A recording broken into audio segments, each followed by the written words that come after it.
సోదరి సహోదరులారా, ప్రభువైన యేసుక్రీస్తు నామములో హృదయపూర్వక వందనాలండి. ముందుగా ఇంత మంచి సమయాన్ని ఇచ్చిన తండ్రి అయిన దేవునికి ప్రభువైన క్రీస్తు ద్వారా కృతజ్ఞతాస్తుతులు చెల్లిస్తున్నారండి. అందరూ బాగున్నారండి. వాక్యం చదువుకొని ప్రార్థన చేసుకున్న తర్వాత పాఠంలోనికి వెళదామండి.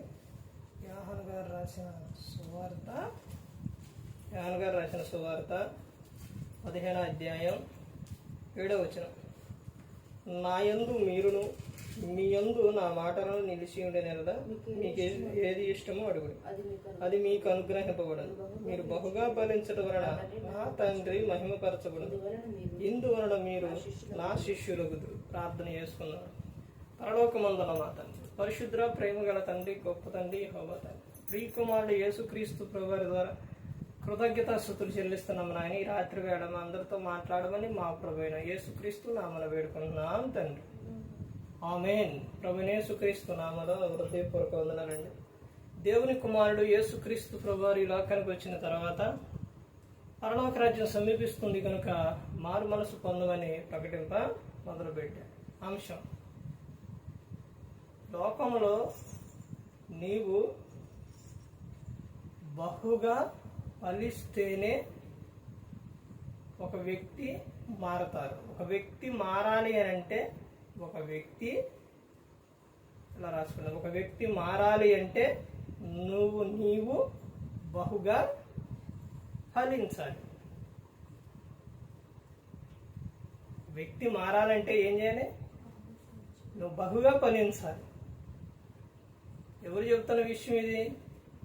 అసలు బైబిల్ గ్రంథం ఏం చెబుతుంది అనేది మనం చూస్తే, బైబిల్ గ్రంథంలో యేసుక్రీస్తు ప్రభువారు చెబుతున్న విషయం యోహాను గారు రాసిన సువార్త 15వ అధ్యాయం 7వ వచనం. నా యందు మీరును మీ యందు నా మాటలను నిలిచియుండిన యెడల మీకేది ఇష్టం అడుగుడి, అది మీకు అనుగ్రహింపబడును. ఆయన మాటలు ముందు మనం ఎవరి యందు ఉండాలి? ఆయన యందు ఉండాలి. ఆయన మాటలు ఎలా ఉండాలి? మన యందు ఉండాలి. అప్పుడు మీకు ఏది ఇష్టమో అడుగుడే అని చెప్తున్నారు. తర్వాత ఏమని చెప్తున్నారంటే, మీరు బహుగా ఫలించుట వలన నా తండ్రి మహిమపరచబడను, ఇందువలన మీరు నా శిష్యులగుదురు. నా శిష్యులగుదురు అంటే మీరు బహుగా ఏమవ్వాలి? ఫలించాలి. బహుగా ఫలించాలి. ఒక వ్యక్తి మారాలి అని అంటే నీవు బహుగా ఫలించాలి. ఈ బైబిల్ గ్రంథంలోకి వెళ్ళి మనం చూస్తే మనకి కనబడుతున్న విషయం, చాలా మంది కూడా వారు దేవునిలోకి వచ్చిన వారు ఏ విధంగా ఉన్నారనంటే బహుగా ఫలించారు. యోహాను గారు రాసిన సువార్త పత్రికలో చెబుతారు, నీవు ఆత్మలో వర్ధిల్లుచున్న ప్రకారం అన్ని విషయాల్లో నువ్వు వర్ధిల్లాలి అని చెప్తున్నాను. వర్ధిల్లాలి. ఈ రోజున వాక్యాలు ప్రార్థన మొదలుపెట్టి వాక్యాలు చెప్పడం అనేది 3000 దాటిపోయినాయి. మరి ఎన్ని వాక్యాలు నీ హృదయంలో ఉన్నాయి? ప్రతిరోజు వాక్యం వింటున్నావు. నువ్వెంత ఫలించావు? ప్రతిరోజు వాక్యం చదువుతున్నావు. ఎంత ఫలించావు? ప్రార్థన చేస్తున్నావు, మందిరానికి వెళుతున్నావు. నీలో ఏమన్నా ఫలాలు కనబడుతున్నాయా? ఏ ఫలాలు? ఆత్మ ఫలాలు అన్న కనబడుతున్నాయా? నువ్వే అన్న ఫలిస్తున్నావా? మరి నువ్వు ఫలించకపోతే ఇంకొక వ్యక్తి ఎలా మారతారు? దేవునిలో నువ్వు బలంగా ఉంటేనే ఒక వ్యక్తి మారుతారు. మన వ్యక్తి ఎవరు కనపడతారనంటే యాకోబు గారు. ఈ యాకోబు గారిని అపోస్తల కార్యాలయంలో ఉంటుంది. యాకోబు గారిని పట్టుకొని శిరచ్ఛేదనం చేయడానికి తీసుకువెళ్ళేటప్పుడు ఆయన కలిగి ఉన్న ధైర్యం, ఆ ధైర్యాన్ని చూసి పక్కన ఉన్న వ్యక్తికి ఏమైపోయిండు? మారు మనసు మారిందంట. అయితే ఇద్దరినే చంపేశారండి. కానీ ఆ వ్యక్తి ఏమైండు? మారిండు. అలాగే దేవునిలో ఒక వ్యక్తి నిన్ను చూసి ఏమవ్వాలి? మారే విధంగా ఉండాలి. అలా ఉందా నీ ప్రవర్తన? క్రైస్తవురాలు అని చెప్పుకుంటున్నావు, నువ్వు ఫలించావా? ఫలిస్తున్నావా? నీ దగ్గర ఫలాలు ఉన్నాయా? ఫలాలు? ప్రేమ ఉందా? ఆనందం ఉందా? సంతోషం ఉందా? దీర్ఘశాంతం ఉందా? దయాళత్వం ఉందా? మంచితనం ఉందా? విశ్వాసం ఉందా? సాత్వికం ఉందా? ఆశా నిగ్రహం ఉందా? ఉన్నాయా ఈ ఫలాలు? ఈ ఫలాలు లేకుండా ఒక వ్యక్తి నిన్ను చూసి ఎలా మారతారు? దేవునిలో నువ్వు ఉండే విధానం చూసి ఒక వ్యక్తి వచ్చి నీ దగ్గరకు వచ్చి, నేను కూడా నీ దేవుణ్ణి నేను నమ్ముకోవాలి అనుకో. ఒక వ్యక్తి ఆయన సూపర్వైజర్ అయితే అతను మరి ప్రేయర్కి వెళ్తారా డౌట్, సందేహం. మరి అతను అన్యుడు అని తెలియదు, కానీ అయితే సూపర్వైజర్ అతను యవనస్తుడు. అతను వాట్సాప్లోని వాక్యాలు వింటూ వింటూ వింటూ ఎక్కడ వాట్సాప్లో వింటూ నైటు మెసేజ్ పెట్టాడు, ఈ వాక్యాలు ఆ లింక్ నాకు పెట్టమని. తర్వాత పేరు చెప్పిన తర్వాత నేను నీ వాక్యాన్ని నీ ఛానల్ ఏం చేశా, సబ్స్క్రైబర్ చేసుకున్నా అని చెప్పి తర్వాత వాక్యం లింక్ పెట్టమని చెప్పాడు. అంటే ఆ వ్యక్తిలో ఆ కుర్రవాళ్ళలోని వింటూ వింటూ వింటూ వింటూ వింటూ వింటూ కొన్ని నెలల మట్టి వింటూ వింటూ ఉండగా ఏమైంది, ఆ వాక్యాన్ని హృదయంలోకి వెళ్ళి హృదయంలో పెట్టుకోండు, నేనే నిజమైన దేవుడు. ఎవరు? యేసుక్రీస్తు ప్రభువారు. తండ్రి అయిన దేవుడు మనందరినీ పుట్టించాడు. అతను ఒక యవనస్తుడు సూపర్వైజర్ అంటే యవనస్తుడు అంటే అసలు ఏ విధంగా ఉంటుంది? లోకాశలు ఉంటాయి, అన్నీ ఉంటాయి ఎక్కువగా. కానీ ఆ వాక్యాన్ని వింటూ వింటూ వింటూ ఆ వ్యక్తి తెలుసుకున్నాడు. ఈ రోజున నువ్వు క్రైస్తవుడు అయినందుకు వాక్యం వింటున్నావు, కానీ నీలోని ఏమైనా ఫలాలు కనపడుతున్నాయా? ఎవరికైనా క్రీస్తుని గురించి చెప్పావా? ఎవరైనా నిన్ను చూసి దేవుడు నాకు కావాలని ఎప్పుడన్నా అడిగారా? నిన్ను చూసి దేవుని మాట ఎప్పుడన్నా మాట్లాడారా? అయ్యేమండవు. నిన్ను చూసి లోకంలోకి వెళ్ళిపోయాడు మాత్రం చాలా మంది ఉంటారు. నువ్వు క్రైస్తవుడు అయినందుకు నిన్ను చూసి మందిరానికి రాకుండా ఉన్నోళ్ళు ఉన్నారు. మీరు పరీక్షించుకోండి వినేవారు. నిన్ను చూసి రాకుండా ఉన్నవారు ఉన్నారు. నువ్వు మందిరానికి వెళుతూ ఉంటే లోకంలోకి వెళ్ళిపోయిన వారు ఉన్నారు.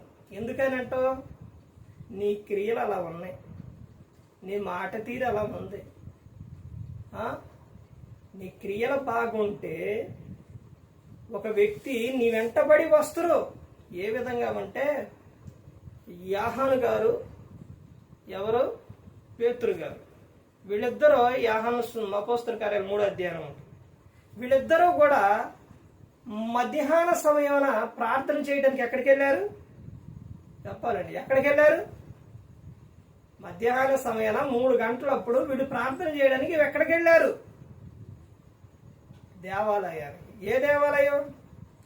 శృంగారం అనే దేవాలయానికి వెళ్ళారు. వెళుతూ ఉండగా అక్కడ భిక్షం అడుగునే అతను ఏడలు ఏమడిగిండు? ధర్మం అడిగాడు. అంటే ఒక భిక్షకుడు ఇంకొక వ్యక్తిని ధర్మం అడుగుతున్నాడంటే అతను ఏ విధంగా కలిగి ఉంటాడో, అసలు ఏ విధంగా ఉంటే అడుగుతారు? ఒకసారి ఆలోచించండి. సేవకుడు అని అంటే దేవుని పనిచేసే వ్యక్తి అంటే ఎలా ఉండాలి? ధీటుగా, దర్జాగా, జీవము గల దేవుని సేవకుడు అంటే సృష్టికర్త, ఈ సృష్టికి సృష్టికర్త అయిన తండ్రి అయిన దేవుణ్ణి నువ్వెవరో సేవకుడు. ఇప్పుడు ఒక ముఖ్యమంత్రి పక్కన ఒక వ్యక్తి ఉండాలంటే సినిగిపోయిన బట్టలు, సింపిరి బట్టలు వేసుకుని ఉంటాడా? ఉండడు. మరి జీవము గల దేవుని సేవకుడు అంటే, ఈ సృష్టికర్తనే చేసిన ఆయన సేవకుడు నువ్వంటే నువ్వే విధంగా ఉండాలి? ఎలా ఉండాలి?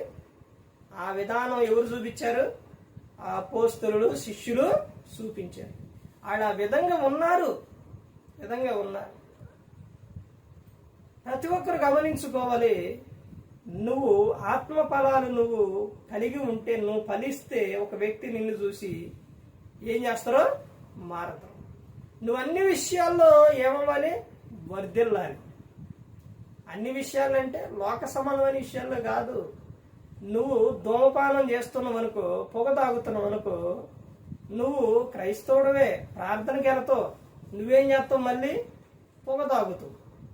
పొగ తాగినప్పుడు ఎవరైనా కానీ చూశారు అనుకో, ఈ విషయాలు పౌలు గారు, పేతురు, యాకోబు వాళ్ళతో తినే విషయాల్లో ఆయన చెబుతారనమాట. వాళ్ళకి హెచ్చరిస్తారు, గద్దిస్తారనమాట. మీరే ఇలా తింటున్నారు కదా, అన్ని జనులతో కలిసి మీరు ఇలా కూర్చొని తింటుంటే చూసిన వారు, మరి వాళ్ళు మిమ్మల్ని చూసి వాళ్ళు మారతారా? వాళ్ళు బలహీనంగా ఉన్నవారే మిమ్మల్ని చూసిన వారు ఇంకేమైపోతారు? ఇంకా బలహీనులుగా మారిపోతారు.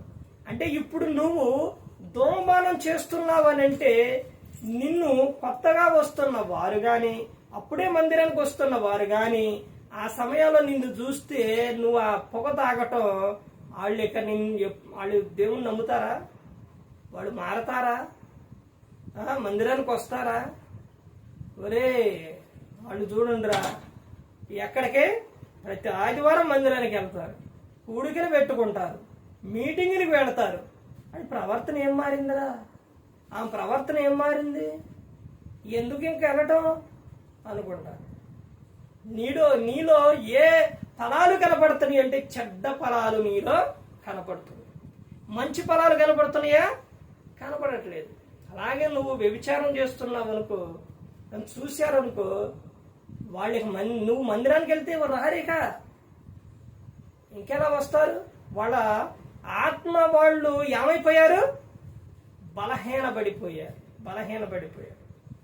నిన్ను చూసి వాళ్ళు ఈయన దేవుడు నాకు కావాలి. దేవునికి ఒక పేర్లు పెట్టారు. ఏంటో తెలుసండి? వింటున్నారు ఇటు? ఏ పేర్లు పెట్టారు? అబ్రహాము దేవుడు, ఇస్సాకు దేవుడు, యాకోబు దేవుడు. అంటే వాళ్ళు ఏ విధంగా ఉన్నారు? ఎంత భక్తిగా ఉంటే వాళ్ళకి ఈ దేవుడు పేర్లు పెట్టారు. అబ్రహాము దేవుడు, ఇస్సాకు దేవుడు, యాకోబు దేవుడు. అంటే మరి ఈ రోజున నీ పేరు పెట్టి వీళ్ళ దేవుడు, నీ పేరు పెట్టి దేవుడు అని చెబుతున్నారా? ఈయన దేవుడు ఎవరో? యేసుక్రీస్తు ప్రభువారు. ఎందుకంటే ఆయన లక్షణాలు కనబడతాయి. నువ్వు బహుగా ఫలిస్తేనే ఒక వ్యక్తి మాత్రం. అదే చెప్తున్నారు ఇక్కడ యోహాను సువార్తలో. ఏమనంటే, మీరు బహుగా ఫలించుట వలన ఏమవుతారు? నా శిష్యులవుతారు. అంటే నా తండ్రి మహిమపరచబడతారు, మీరేమవుతారు? నా శిష్యులవుతారు అని చెబుతున్నారు. అందుకని ప్రతి ఒక్కరూ కూడా గమనించుకోవాలండి. మన క్రియలో మనతోనే కాదు, మన చుట్టుపక్కల ఉన్న వారికి, మన ఊరు వారికి, మన బంధువులకు, ముందు ముఖ్యంగా మన ఇంటి వారికి, మన పిల్లలకు అందరికీ కూడా ఏమైతే మాదిరికరంగా. మామగారు చనిపోయారు, ఆమె గురించి ఇప్పుడుకి మంచిగా చెప్పుకున్నామంటే ఆమె కలిగి ఉన్న క్రియలు. రేపొద్దున ఇప్పుడు ఆమె ఉన్న క్రియలనే, ఆమె ఒక మంచి క్రియలు చేసింది, ఇప్పుడు ఎంతమంది చెప్పుకుంటున్నారు? ఎక్కడి వరకు చెప్పుకుంటారంటారు? ఇప్పుడు ఆమె చేసిన క్రియలో వాళ్ళ పిల్లలు చెప్పుకుంటారా? మా అమ్మ మంచిది అని. తర్వాత ఎవరు చెప్పుకుంటారు? వాళ్ళ పిల్లలు, ఎవళ్ళో మనవడు మనవరాలు, మా అమ్మ మంచి క్రియలు చేసింది. తర్వాత మనవలకు పుట్టిన పిల్లలు ఏమని చెప్పుకుంటారు?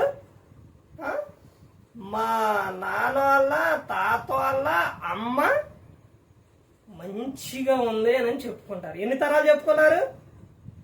ఎన్ని? 1, 2, 3 తరాలు చెప్పుకుంటారు. అర్థమవుతుందండి? అందుకని ప్రతి ఒక్కరూ గమనించుకోవాలి. తరతరాలు ఆయన కృపం అని ఎమ్మటే ఉంటుంది. అలాగే మా తరతరాలు కూడా నిత్యం ఆయన యందు భయభక్తులు కలిగి ఉండాలండి. మనం బహుగా ఫలించాలి. అన్ని విషయాల్లో లోకంలో ఫలించాలి. ఏ విషయాలంటే మంచి విషయాల్లోనే. చెడు విషయాల్లో నువ్వు గన ముందుకు వెళితే నీ కుటుంబం బాగోదు, తర్వాత అందరూ కూడా దూరమై పోతారు. అందుకని ప్రతి ఒక్కరు గమనించుకోండి.